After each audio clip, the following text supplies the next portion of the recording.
नमस्कार, स्वागत है आपका प्रदेश के नंबर 1 और सबसे भरोसेमंद news channel India news Haryana पर। मैं हूं आपके साथ अतुल प्रताप सिंह। बड़ी खबर के साथ हम आगे बढ़ते हैं।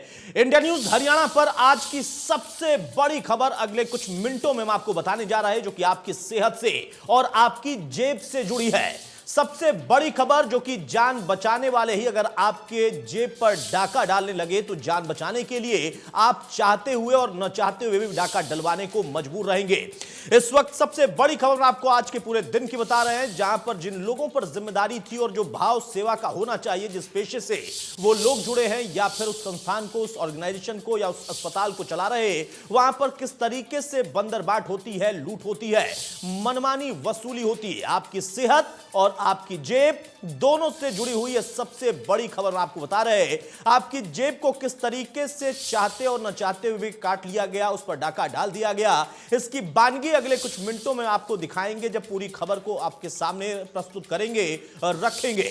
आपकी सेहत के नाम पर कैसे आपकी जेब की सेहत बिगाड़ दी जाती है और फिर सरकार जो कि एक व्यवस्था बनाकर देने की बात करती है, उस सरकार को पता भी नहीं चल पाता है कैसे यहां पर बंदरबाट होती है या फिर सरकार के उस निर्देश की अवमानना होती है, निर्देश की पालना ना होकर बल्कि वहां रकम वसूली का धंधा चल रहा होता है। तो जान बचाने वाली आपकी जान बचाने के नाम पर आपकी जेब की जान निकालने में माहिर हैं और ऐसे कई लोग हैं, कई ऐसे नेक्सस हैं जो कि सक्रिय तौर पर काम करते हैं। अलग अलग राज्यों से तमाम खबरें आई कोरोना काल में, सेकेंड वेव के दौर में या फिर कहें कोरोना काल की शुरुआत में। तो आपके लिए सबसे बड़ी खबर आप रख रहे हैं आपके सामने।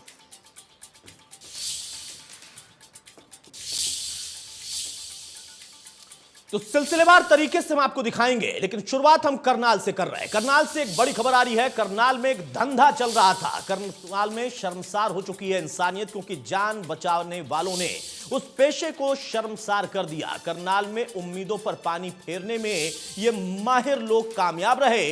करनाल में शर्मसार हुई कैसे इंसानियत, उसकी तस्वीर हम आपको दिखाएंगे, बताएंगे। जो जान बचाने वाले हैं उन्होंने ही अपने पेशे को शर्मसार किया, क्योंकि उन्होंने उस पेशे में सेवा भाव का जो शपथ उन्होंने ले रखी थी, उसको कहीं दरकिनार करके सिर्फ और सिर्फ पेशा बना दिया और पेशे के नाम पर उन्होंने लूट मचा दी। तो करनाल से बड़ी खबर आ रही। करनाल में जो धंधा चल रहा है वो गंदा धंधा और बड़ा धंधा है। इसमें तमाम लोगों की जेब काट ली गई। करनाल में शर्मसार हुई इंसानियत इस वजह से क्योंकि वहां पर बाकायदा एक धंधे के तौर पर लोगों की जेब काटी जा रही थी। तो शुरुआत हमने करनाल से की है, इसमें कई अस्पतालों का भी हम जिक्र करेंगे।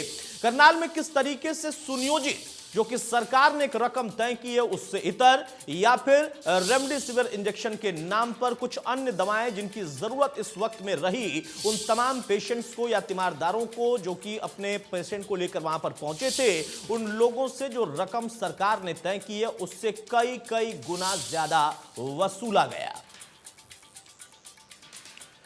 और चलिए हमारे साथ हमारे सहयोगी महेंद्र जुड़े हैं। महेंद्र, करनाल में जो सेवा भाव का पेशा था उसे लूटने का पेशा बना दिया गया। जी बिल्कुल, देखिए अतुल, जिस तरह से कोरोना काल में अस्पताल और डॉक्टरों के ऊपर लोगों की जिंदगी बचाने की जिम्मेवारी थी, उसके साथ ही लोग जो हैं डॉक्टरों को भगवान का स्वरूप मान रहे थे। लेकिन जिस तरह का खुलासा करनाल के निजी अस्पतालों को लेकर हुआ है, उससे ये छवि बिल्कुल धूमिल हुई है। जी, आज हम करनाल के निजी अस्पतालों को लेकर बड़ा खुलासा करेंगे। बिल्कुल महेंद्र, एक बड़ा खुलासा हम करेंगे। चंद मिनटों के बाद ही वो तस्वीर भी अपने दर्शकों के सामने रखेंगे पूरे आंकड़ों के साथ। महेंद्र हमारे साथ आप बने रहिए। बड़ी खबर आपके सामने कि कैसे अस्पतालों में लूट हुई। करनाल की बात करें तो 9 निजी अस्पतालों ने लाखों की लूट की। 480 मरीजों से निर्धारित बिल से ज्यादा पैसे वसूले गए और ये पैसे वसूले गए पीपीई किट और रेमडेसिविर के नाम पर मनमानी कीमत ली गई। करनाल में 16 अस्पताल जहां पर कोरोना इलाज के लिए चयनित किए गए थे अस्पताल, बाकायदा ये कोविड हॉस्पिटल थे और वहां पर नियमों की अनदेखी की गई। 3000 बिल है, एक दो नहीं बल्कि 3000 हजार बिल हैं जिनकी जांच में स्पष्ट तौर पर गड़बड़ी पाई गई। कुछ अस्पतालों ने जांच कमेटी को रिकॉर्ड ही नहीं दिया। ऐसे अस्पतालों को प्रशासन ने अब नोटिस जारी कर दिया। मरीजों से लिए गए ज्यादा पैसे वापस लौटाने के लिए अब प्रशासन की तरफ से निर्देश दिया गया है। अस्पतालों के खिलाफ कार्रवाई की तैयारी में भी प्रशासन है। आपको बता दें कि स्वास्थ्य मंत्री लगातार इन तमाम चीजों पर निगाह रखे हुए थे। उसके बावजूद देखिए कि करनाल में किस तरीके का वाकया सामने आया। कई ऐसे अस्पताल हैं जिन्होंने कई लोगों से 3000 से भी ज्यादा ऐसे बिल हैं जिसमें गड़बड़ी पाई गई है, वहां पर लाखों की लूट की है। 9 निजी अस्पतालों ने 57 लाख रुपए अधिक वसूले हैं। 480 मरीजों से निर्धारित बिल से ज्यादा की रकम वसूली गई। ये रकम पीपीई किट, रेमडेसिविर पर खासतौर से मनमानी करके वसूली गई। करनाल में 16 अस्पताल हैं जो कि कोरोना इलाज के लिए यानी कोविड हॉस्पिटल के लिए चयनित किए गए थे और उस जगह पर अगर आप देखें तो एक बड़ी लंबी लिस्ट है अस्पतालों की जिन्होंने गड़बड़ी की है और ज्यादा कीमत वसूली है।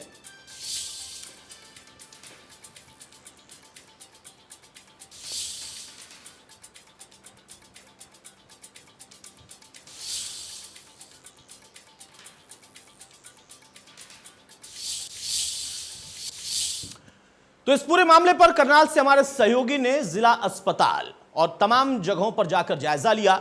हम एक एक करके उन अस्पतालों का ब्यौरा आपके सामने रखते चले जाते हैं और आप समझिए। अस्पताल का नाम पार्क अस्पताल, मरीज 49 और अधिक वसूला गया, वो आप रकम भी देख लीजिए। 17,96,589 रुपए यहां पर अधिक बिल वसूला गया है। तो यह पहला अस्पताल है जिसका हम खुलासा कर रहे हैं। करनाल में यह अस्पताल कोविड अस्पताल में तब्दील था या फिर चयनित किया गया था। अस्पताल जो दूसरा है वो देखिए अमृतधारा अस्पताल है। मरीज यहां पर है 95 और उसके साथ साथ आप देखिए कि 12,15,843 रुपए यहां पर ज्यादा रकम वसूली गई है। तो यह दूसरा नाम अमृतधारा अस्पताल का। अब तीसरा नाम हम दिखाते हैं, विर्क अस्पताल है। अस्पताल का नाम है विर्क अस्पताल। मरीज हैं यहां पर 129 और इनसे जो रकम वसूली गई है वो 11,04,565 रुपए है।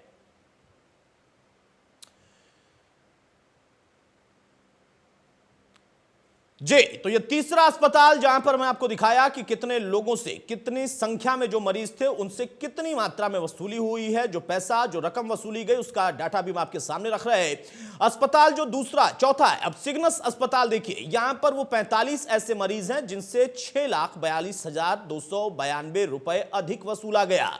तो 45 मरीजों से यहां पर यह गड़बड़ी की गई है क्योंकि लगभग 3,000 से भी ज्यादा इन तमाम 9 अस्पतालों में गड़बड़ी पाई गई है उन बिलों में, और उसी का ब्यौरा हम रख रहे हैं। अस्पताल जो अगला है वो देखिए अपर्णा अस्पताल है। यहां पर 71 ऐसे मरीज हैं जिनसे 4,76,110 रुपए अधिक बिल वसूला गया है। तो करनाल में क्या स्थिति, आप इसका अंदाजा लगा सकते हैं किस तरीके से वहां पर बंदर बांट की गई और किस तरीके से बकायदा एक सुनियोजित साजिश कर सकते हैं, आप इसको कह सकते हैं, या फिर कहें कि जो पैसे की भूख थी उसको मिटाई गई। बकायदा अस्पतालों के लिए एक गाइडलाइंस थी, कितनी रकम वसूली जाएगी इसको लेकर सरकार की तरफ से वहां पर व्यवस्था की गई थी और तय किया गया था कि किन अस्पतालों में यहां पर कोविड का इलाज होगा, वहां पर अगर वो कोविड का मरीज पहुंचता है तो उसको क्या देना है और किस मात्रा में उसको दवाएं देनी है, उसकी रकम क्या होगी, यह सब कुछ एक तरीके से दिशा निर्देशित था। लेकिन यहां पर चाहे वो श्री रामचंद्र अस्पताल हो जहां पर 3 ऐसे मरीज हैं जिनसे रकम ज्यादा वसूली गई, पार्क अस्पताल से लेकर श्रीराम अस्पताल तक हम आपको दिखा रहे हैं कि कैसे वहां पर रकम वसूली गई। हमारे सहयोगी महेंद्र हमारे साथ हैं। महेंद्र, एक एक करके हमने अस्पतालों का जिक्र किया। लगभग 9 या उससे ज्यादा अस्पताल हैं जहां पर एक साजिश कह सकते हैं कि रची गई। तय था कितनी कीमत वसूलनी है, कितनी कीमत पर उपचार होना है कोविड का, उसके बावजूद लाखों का वारा न्यारा कर दिया।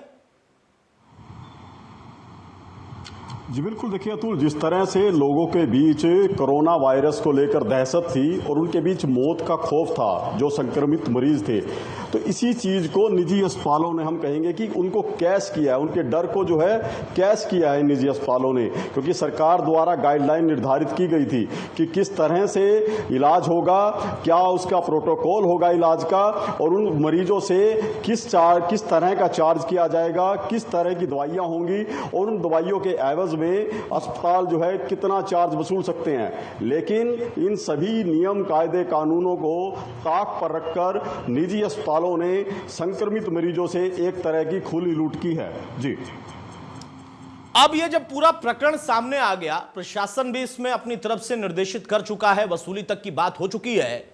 क्या इन अस्पतालों की तरफ से सफाई आई है? क्योंकि सफाई सबसे पहले इन्होंने दी होगी कि नहीं भाई, हमने बेहतर काम किया है, हमने सेवा भाव से काम किया है। लेकिन 3000 से ज्यादा बिल हैं जिसमें लाखों की गड़बड़ी का खुलासा हो रहा है।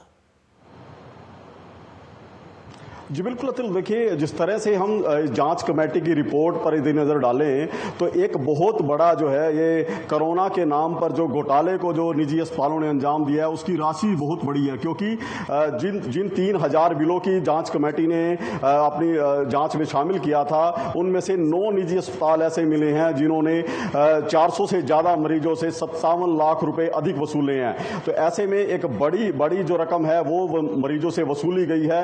और जहां तक बात करें कि निजी अस्पतालों का अब क्या तर्क है, वो बेहद हैरानी भरा है। निजी अस्पताल आज भी ये तर्क दे रहे हैं कि सरकार की तरफ से कोरोना इलाज को लेकर जो गाइडलाइन जारी की गई थी वो स्पष्ट नहीं थी। उसमें कहीं भी ये नहीं दर्शाया गया था या निर्देशित किया गया था कि पीपी किट को लेकर या दवाइयों को रेट को लेकर निजी अस्पतालों को कोई निर्देश दिए गए हैं। जी नहीं, ये तो वही बात हो गई कि अगर आप तर्क करिए तो कुछ ना कुछ कुतर्क आएगा।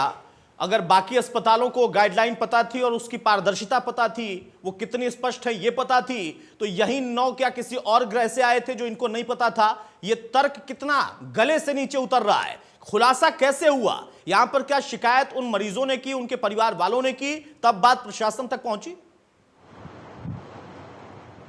जी बिल्कुल, देखिए अतुल, जिस तरह से मार्च महीने से ही जो है कोरोना संक्रमित मरीज को जो ग्राफ है वो बढ़ने लगा था, और उसके बाद हम हरियाणा की बात ना करें, दिल्ली, गुड़गांव, फरीदाबाद और तमाम बड़े शहरों से जिस तरह से मरीज निकल के आए थे, उसका जो फायदा है वो करनाल के, जिसको हम मेडिकल हब कहते हैं या अस्पतालों का हब कहते हैं, यहाँ के अस्पतालों ने उठाया है, यहाँ के संचालकों ने उठाया है। क्योंकि बात सिर्फ जिन शिकायतों की प्रशासन ने जांच की है, बात उन तक सीमित नहीं है।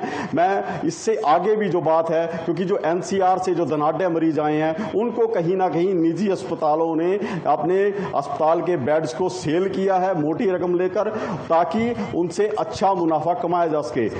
जहां तक प्रशासन की बात है, तो जिन मरीजों द्वारा शिकायत की गई कि हमारे साथ इस तरह से अस्पताल ने बर्ताव किया गया है या इस तरह की दवाइयों के रेट हमारे से ज़्यादा वसूले गए, उसके बाद ही प्रशासन में हरकत आया है। उसके बाद ये जांच कमेटी बनी थी जिसकी रिपोर्ट अब आई है। जी ठीक है, महेंद्र हमारे साथ बने रहिए। तो जैसे पूरे देश का दिल मध्य प्रदेश है, वैसे ही हरियाणा का दिल हम करनाल को कह सकते हैं। बिल्कुल सेंटर पॉइंट होता है और तमाम जगहों से मरीज यहां पर पहुंचे और यहां पर बड़े बड़े अस्पताल हैं, उनको बाकायदा कोविड हॉस्पिटल में तब्दील किया गया था। लेकिन प्रशासन जब जागा, तब आप देखिए कि किस तरीके से हलचल हुई और कैसे वहां पर इन तमाम चीजों का खुलासा होता चला गया। शिकायत लगातार मिल रही थी, लेकिन बावजूद उसके अब जब प्रशासन जागा है तब जाकर सख्ती दिखाई दे रही, क्योंकि गड़बड़ी हुई थी और प्रशासन को इस बात का एहसास भी हुआ। निजी अस्पताल संचालकों में अब जाकर खौफ फैला है। कुछ ने अपनी मनमानी की बात मान ली है, जैसा महेंद्र बता रहे थे कि कई अस्पतालों ने तर्क दिया है कि हमें स्पष्ट नहीं था कि शासन की प्रशासन की गाइडलाइन है क्या। लेकिन अब प्रशासन ने जब अपना हाथ टाइट किया है, एक्शन मोड में आया, तो जो 9 निजी अस्पताल हैं उसमें से कई ऐसे हैं जो कि मान रहे हैं कि हां उन लोगों ने गलत किया है और मनमानी रकम वसूली है। अब इस पूरे मामले पर करनाल से हमारे सहयोगी ने जिला उपायुक्त से खास बातचीत की, सुनिए जरा।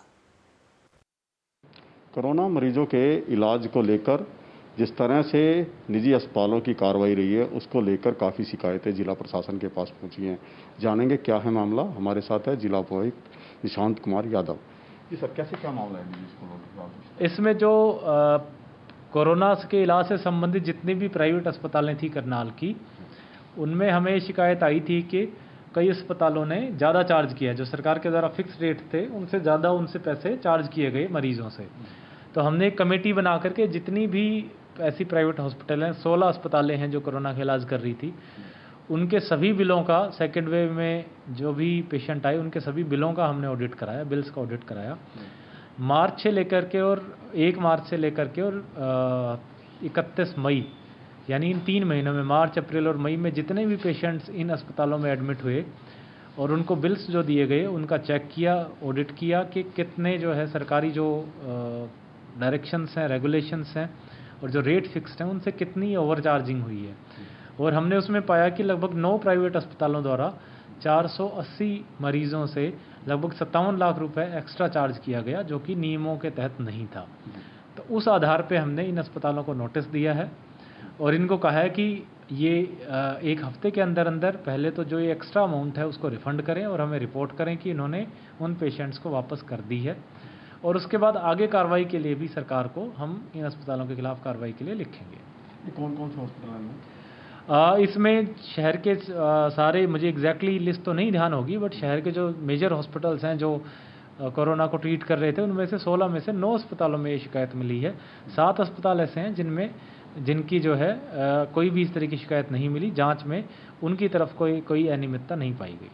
तो बिल्कुल ये जो जिला उपायुक्त निशांत कुमार यादव ने बताया है कि 9 जो निजी अस्पताल हैं उनके खिलाफ जांच की जा रही है और उसमें जो भी उसमें सामने आएगा उसके अनुसार कार्रवाई की जाएगी। प्रशासन अब सख्त है और बाकायदा तमाम अस्पतालों पर नकेल कस दी गई है। यह कहते हुए प्रशासन ने कहा कि अगर आगे भी कोई गड़बड़ी महसूस होती है ऑडिट करने के बाद तो हम और ज्यादा सख्ती करेंगे, रकम भी वसूलेंगे और मरीजों को वापस दिलाएंगे भी। हमने पार्क अस्पताल के मैनेजमेंट से बात करने की कोशिश की क्योंकि दोनों पक्ष जानना हमारे लिए बहुत जरूरी है। पार्क हॉस्पिटल का मैनेजमेंट क्या कहता है, जरा वो भी सुनिए।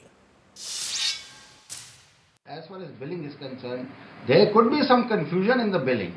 Otherwise, I can assure the media कि हमारी ओर से ऐसा कोई गलत काम नहीं हुआ कि जिसके अंदर हमने किसी पेशेंट को तकलीफ दी हो। अगर किसी वजह से, किसी मिसअंडरस्टैंडिंग की वजह से या किसी लेटर की अंडरस्टैंडिंग की वजह से कोई कंफ्यूजन है तो जो हमको गवर्नमेंट इंस्ट्रक्शन देगी हम उसको बिल्कुल अच्छी तरह से जैसे इंस्ट्रक्शन मिलेगी हम उसको फॉलो करेंगे। तो अशोक जी, ये कंफ्यूजन पार्क हॉस्पिटल को क्यों हुआ? 16 अस्पताल थे जो कोविड का इलाज कर रहे थे, 7 जो हॉस्पिटल है उनको क्लीन चिट मिल गया, तो आपके यहाँ ये बिल फालतू क्यों हुए? फालतू तो मेरी ओर से तो मैं तो नहीं कहूँगा मेरी ओर से फालतू है, लेकिन हो सकता है कि किसी वजह से अगर कोई बिलिंग हुई है, जैसे कि आप लोग कह रहे थे मुझे अभी कि पीपी किट की लगी है, तो गवर्नमेंट लेटर के ऊपर अगर लगी है तो वो अगर गवर्नमेंट के ऊपर कोई कंफ्यूजन है तो जैसे गवर्नमेंट हमको कहेगी हम उस इंस्ट्रक्शन को बिल्कुल मानेंगे और इम्प्लीमेंट करेंगे। और आगे भी अगर पेशेंट कोई आता है तो हम अपनी उसी लगन के सच्ची निष्ठा के साथ इलाज किया जाए। तो अब आगे क्या करेंगे जिस तरह से हुआ है, जो पेशेंट जिनको सफर हुआ है, जिनसे ज्यादा पैसे लिए, आगे उनकी गवर्नमेंट की जो भी इंस्ट्रक्शन आएंगी हम उसको इम्प्लीमेंट करेंगे। तो पैसे रिफंड कर रहे हैं आप लोग? अगर बिल्कुल गवर्नमेंट का हुक्म आते ही हम कुछ को रिफंड हुआ भी है और बाकियों का जैसे जैसे बताया जाएगा हम उसका रिफंड करेंगे। बहरहाल तो पार्क हॉस्पिटल और उनका मैनेजमेंट का कहना है कि सम कंफ्यूजन, मिसअंडरस्टैंडिंग। अच्छी बात है कि कम से कम उन्होंने इस बात को स्वीकारा। हो सकता है कि कंफ्यूजन में ही गड़बड़ी हुई या हो सकता है कि गड़बड़ी करके कंफ्यूजन पैदा कर रहे हैं। मेरे सहयोगी महेंद्र हमारे साथ जुड़े। महेंद्र, आखिरी सवाल, प्रशासन की सख्ती का नतीजा निकल सकता है और उम्मीद है कि कुछ मरीजों को रकम लौटाई गई जैसा पार्क हॉस्पिटल का मैनेजमेंट कह रहा, और बाकियों को भी रकम लौटाई जाएगी अगर गड़बड़ी हुई है तो? जी बिल्कुल अतुल, देखिए जिस तरह से जांच कमेटी की रिपोर्ट आई है और उसके बाद प्रशासन जो है हरकत में है। जिला उपायुक्त ने निर्देश दिए हैं सभी निजी अस्पतालों को, जो 9 अस्पताल हैं, कि जिन मरीजों से उन्होंने इलाज के नाम पर पैसे ज़्यादा लिए हैं उनको पैसे रिफंड किया जाए। हालांकि उन्होंने इस बात का भी आश्वासन दिया है कि इन अस्पतालों के खिलाफ कार्रवाई के लिए सरकार को लिखा जाएगा। मैं यहाँ आपको एक बात और बताना चाहूँगा, क्योंकि जिस तरह से लॉकडाउन के दौरान सरकार द्वारा निर्देश दिए गए थे, वो चाहे रोजमर्रा की खाद्य वस्तु हो, सब्जी हो, उनके रेट निर्धारित किए गए थे। तो ऐसे में जिन लोगों ने लॉकडाउन के दौरान इस महामारी का फायदा उठाने के जो प्रयास किए थे, चाहे वो छोटे दुकानदार हों, उनके खिलाफ प्रशासन ने सख्त कार्रवाई की थी, उनकी दुकानों तक को सील किया था। लेकिन जब बात अस्पतालों की आती है और उसके बाद इस जांच में इतना बड़ा खुलासा हो चुका है, ऐसे में ये बड़ा सवाल होगा कि सरकार और प्रशासन इन अस्पतालों के मनमाने रवैये पर किस तरह का रुख अख्तियार करता है। जी चलिए, बहुत शुक्रिया महेंद्र हमारे साथ जुड़ने के लिए। तो गड़बड़ी करने के बाद अगर आप वहां पर तर्क देते हैं कि कंफ्यूजन हो गया तो रकम तो वापस करनी पड़ेगी, लेकिन सिर्फ इस कंफ्यूजन से ही काम नहीं चलेगा, या फिर यह कह देने से कि हमसे कंफ्यूजन हुआ तो हम भरपाई करने को तैयार हैं, दंडात्मक कार्रवाई के लिए भी इनको तैयार रहना पड़ेगा, क्योंकि पैंडेमिक एक्ट भी लागू था और निर्देश बाकायदा स्पष्ट थे। नमस्कार।